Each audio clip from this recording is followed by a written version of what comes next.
Bienvenue à ce grand format d'actualité, Mesdames, Messieurs. Les titres à la une. Le chef du gouvernement dit prendre acte de la mobilisation organisée le 10 décembre dernier dans la capitale haïtienne où des milliers de citoyens avaient gagné les rues pour dénoncer le climat sécuritaire. Joseph Jout promet de travailler en vue de rétablir le calme dans le pays. Alors que la COVID-19 est devenue le cadet des soucis des Haïtiens, le ministère de la Santé publique et de la population annonce avoir enregistré respectivement 24 et 31 nouveaux cas de COVID-19 les 8 et 9 décembre 2020. Le MSPP continue d'appeler au respect des mesures barrières.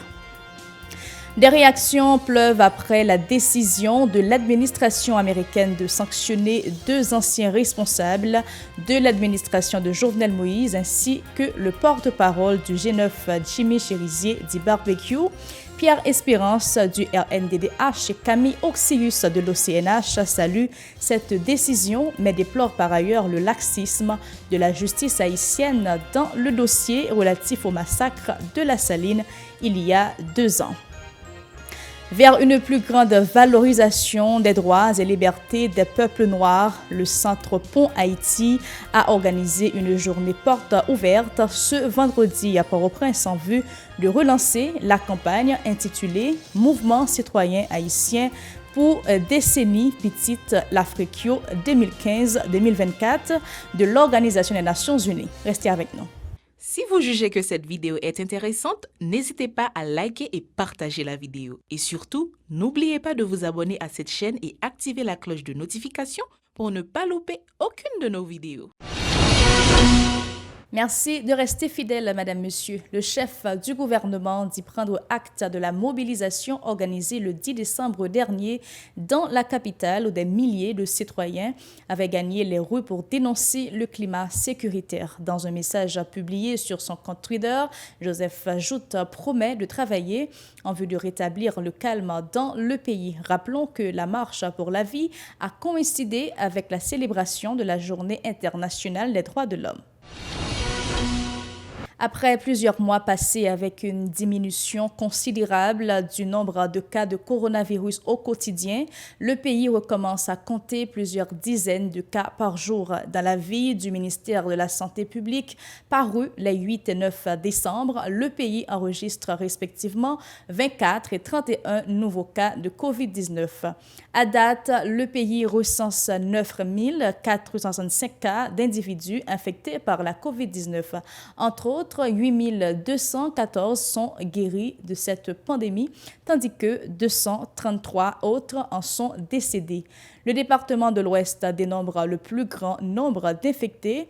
Face à cette remontée progressive du nombre de cas au quotidien, le MSPP continue d'appeler la population à la prudence et au respect des mesures préventives.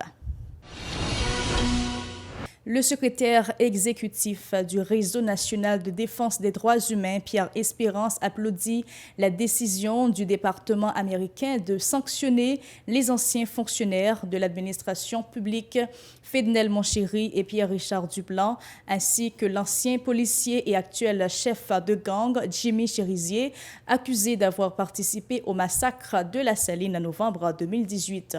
Pierre Espérance dit croire que les actes de banditisme accouchant l'insécurité dans le pays est un véritable danger pour la société. Il déplore le laxisme des autorités judiciaires haïtiennes dans le cadre de ce dossier. Écoutons Pierre Espérance au micro de Moïse Saint-Éloi et d'Ozias Fortuné. Décision gouvernement américain prend, département trésor américain prend, côté que les sanctionner des officiels ou bien des anciens officiels et haïtiens, mais qui c'est des dirigeants à partir de PHTK avec un allié et pouvoir qui c'est Jimmy Cherizier, qui sont bandits qui puissants et bon côté pouvoir et nous sommes capables de dire c'est une décision que nous accueilli favorablement pour plusieurs raisons parce que son bataille qui menait beaucoup d'organisations de droits monde avec l'autre groupe dans la société, la presse tout, qui était accompagné victimes et qui continue à accompagner victimes massacre d'État dans le quartier défavorisé. Et l'organe de décision département trésor américain prend dans décision ça, il dit que moun la saline yo massacré parce que moun a fait passer revendication yo côté que yo besoin on la vie meilleure. Et il dit que dans document ça, dans décision ça, c'est l'État et qui autorité dans l'État qui planifie crime ça avec des bandits, avec gang yo, et il dit que yo massacre moun yo parce que yo besoin réduire moun yo au silence. Même réaction pratiquement pour le coordinateur général de l'Organisation du citoyen pour une nouvelle Haïti qui salue cette décision du département du Trésor américain. Cette sanction, dit-il, met une nouvelle fois à nu les faiblesses de la justice haïtienne qui n'arrive pas à faire avancer l'enquête sur le massacre de La Saline. Le Centre Pont Haïti a organisé une journée porte ouverte ce vendredi à Port-au-Prince en vue de relancer la campagne intitulée Mouvement citoyen haïtien pour décennie Petite l'Afrique 2015-2024 de l'Organisation des Nations Unies. Cette initiative vise à faire la promotion pour la jouissance des droits et libertés des peuples noirs. Au cours de l'activité, des figures de proue de l'histoire du peuple noir dans le monde, comme Patrice Lumumba, Bob Marley, ont été exposées. Selon le coordinateur du Centre Pont Haïti, le père Yves Edmond, cet événement a été réalisé en prélude de 3 journées de culture créole que le Centre compte organiser le 8, 9 et 10 janvier 2021. Écoutons. Mouvement citoyen haïtien pour décennie Petite l'Afrique. C'est une résolution que l'Assemblée nationale et générale des Nations Unies lui-même prend depuis 14 novembre et 18 novembre 2014 et pour permettre que, quel que soit côté noir dans le monde, ils travaillent pour faire respecter les droits. Ok, dans la journée porte ouverte là, premier bagaille, nous organisons cette exposition. Après qu'on rentre, c'est exposition qui dit bonjour. Et en deux expositions, nous pas exposer photo à figure n'importe qui monde. Après, c'est des figures, femmes et garçons, qui marquent l'histoire peuple haïtien, qui marquent l'histoire peuple noir dans le monde en général.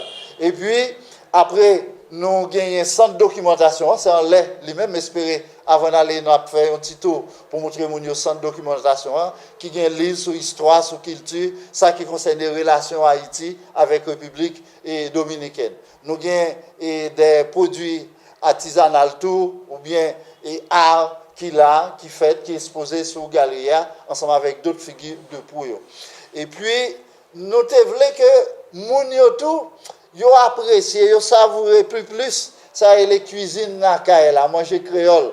Mais journée ça, c'est un prélude à 3 journées sur culture nakaï, culture créole, tout bon vrai que nous voulons organiser le 8, 9 à 10 janvier 2021. Toujours à ce même dossier, Madame, Monsieur, le Centre Pont Haïti a également procédé au lancement d'un site web visant à faire la promotion pour tous les travaux positifs des Noirs à travers le monde. Jean Despinas est webmaster de ce mouvement. Il explique. Le Centre Pont avec un paquet d'organisations, nous créons un site web. Le site web là, c'est vraiment son ramassis de tout ça, Noirs ont fait de bon dans le monde. Alors, dans le site web, là, nous avons plusieurs onglets que nous créons. Nous avons un onglet qui est des visages de peau. Visages de peau, les parler des deux mondes, que ce soit en Haïti, dans les Caraïbes, en Amérique latine, en Afrique, aux États-Unis. Alors, des Noirs qui te combattent pour cause monde qui plus pauvre, pour cause monde yo méprisé, pour cause yo pas considéré comme monde. Alors, nous avons des onglets des activités aussi activités que même avec activités que là par exemple activités culturelles parce que ça nous remarque que nous force nous c'est culture nous c'est-à-dire que si nous besoin vraiment mettre camper pour nous reprendre tête nous devant le monde là c'est culture nous pour nous valoriser culture c'est nous-mêmes et les n'a regarder culture nous culture c'est vraiment son bagage qui pesait vraiment pile corps alors cette relation vraiment premièrement son travail intellectuel qui pour ramasser tout ça, toutes des auteurs qui te combattent pour cause mon noir.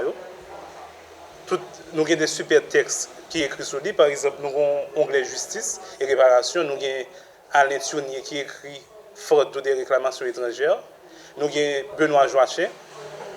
Alors, nous avons demandé que pour tout téléspectateurs qui ont regardé pour prendre le temps pour visiter ce site-là. Oser être soi-même a été le thème d'une journée culturelle organisée ce vendredi par les responsables de l'École nationale des arts ENARTS, une activité qui s'est basée sur la gastronomie haïtienne et les arts. Rousseman Dorlis, un étudiant en arts plastiques au sein de l'institution, en a profité pour mettre l'accent sur l'importance de la culture dans un pays. Écoutons ses propos. Réalisation et exposition ça que nous avons remarqué dans la Corénat jeudi vendredi, sont réalisation que nous-mêmes étudiants et ENAT, spécialement dans la plastique, mettez sur pied, mais sont projets culturels qui chargent et danse, musique, théâtre et peinture, exposition, sculpture, etc. Pour nous baillons l'autre idée de monde qui consommer ayo. Pour nous baillons l'autre et réponse tout avec monde qui fait festival ayo. Nous avons façon nous-mêmes nous ouais festival ça. Donc nous-mêmes étudiants et ou du moins étudiants et dans le domaine à plastique qui est un peu avisé. Nous c'est un privilège pour nous exposer auprès de tous les téléspectateurs et consommateurs d'ailleurs, ils ont l'autre modèle et proposition. Et ça fait que l'exposition n'est pas différente et puis il y a des séries d'œuvres qui vraiment et comme tu as dit ça et il y a un caractère qui me dit comme ça qui définit et qui est lié par rapport avec la philosophie de travail. D'autre part, Laubert Victor Léopold, le directeur administratif d'ENARTS, dans une causerie, a expliqué le bien fondé de cette activité. Ce dernier a plaidé pour une plus grande valorisation de l'artiste et de l'artisan haïtien. Suivant. Mais artisan, c'est un monde qui a exercé professionnellement, nous n'avons pas les beaux-arts. Artisan a exercé professionnellement, yon nan bagay dans les beaux-arts et il a le sens de la beauté et est capable de créer des œuvres d'art. Nous avons deux termes nous utilisons là. Nous utilisons beauté et puis nous utilisons la création. Mais le beau, parce que c'est l'art qui traite le beau. Par exemple, nous connaissons Trilogie, centre de formation type qui est capable de créer artistes. Par exemple, l'homme vient dans l'École nationale des arts, ou entrer dans l'école, mais l'école n'a pas qu'à faire de un artiste. L'école n'a pas que l'école sous la terre qui forme un artiste. Non. Métier ça, il est accessible sans diplôme. Cependant, si ou son créateur dans l'âme, si ou son créateur, je dis bien, dans l'âme, eh bien, il est possible pour capable suivre des formations qui capable d'aborder des techniques qui vont permettre de mettre des créations en évidence. Je vous invite à présent à suivre l'actualité internationale, Madame, Monsieur. Dans l'international, une atmosphère morose règne en France à l'approche des fêtes de fin d'année qui n'auront pas la même saveur que d'habitude. Le confinement qui se termine mardi va laisser place à un strict couvre-feu de 20h à 6h du matin. Il ne s'appliquera pas pour la soirée de Noël, mais bien pour celle du Nouvel An. Un crève-cœur pour de nombreux Français qui vont devoir réveillonner sans leurs amis. Mais compte tenu de la pression épidémique qui fait craindre un troisième confinement, beaucoup jugent cette décision logique. Est-ce qu'il faut que le 31, tout le monde court dans les rues et se tombe dans les bras entre minuit et 2h du matin? Je ne sais pas, je ne suis pas sûre, souligne une passante à Paris. Autre coup dur pour les Français, ils ne pourront toujours pas aller au théâtre, au cinéma ou au musée. La fermeture des établissements culturels est prolongée de 3 semaines. Les professionnels du secteur qui espéraient rouvrir mardi sont dépités, résignés. Jean-Marc Dumontet est producteur de théâtre. C'est un coup rude parce que nous, on s'était préparé à jouer mais théâtre devrait ouvrir. Les comédiens avaient envie de jouer. Toutes les équipes étaient mobilisées et c'était une perspective magnifique. C'est ici que prend fin ce journal, Madame, Monsieur. J'étais contente de vous avoir informé sur la télévision Pacifique. N'oubliez pas de nous suivre également sur Facebook, Twitter, Instagram, YouTube et radio-télé-pacifique.com, ou sur Télé Haïti chaîne 54 et Canal Plus chaîne 182, ou sur Kebo Bahama chaîne 384. Bon week-end à toutes et à tous.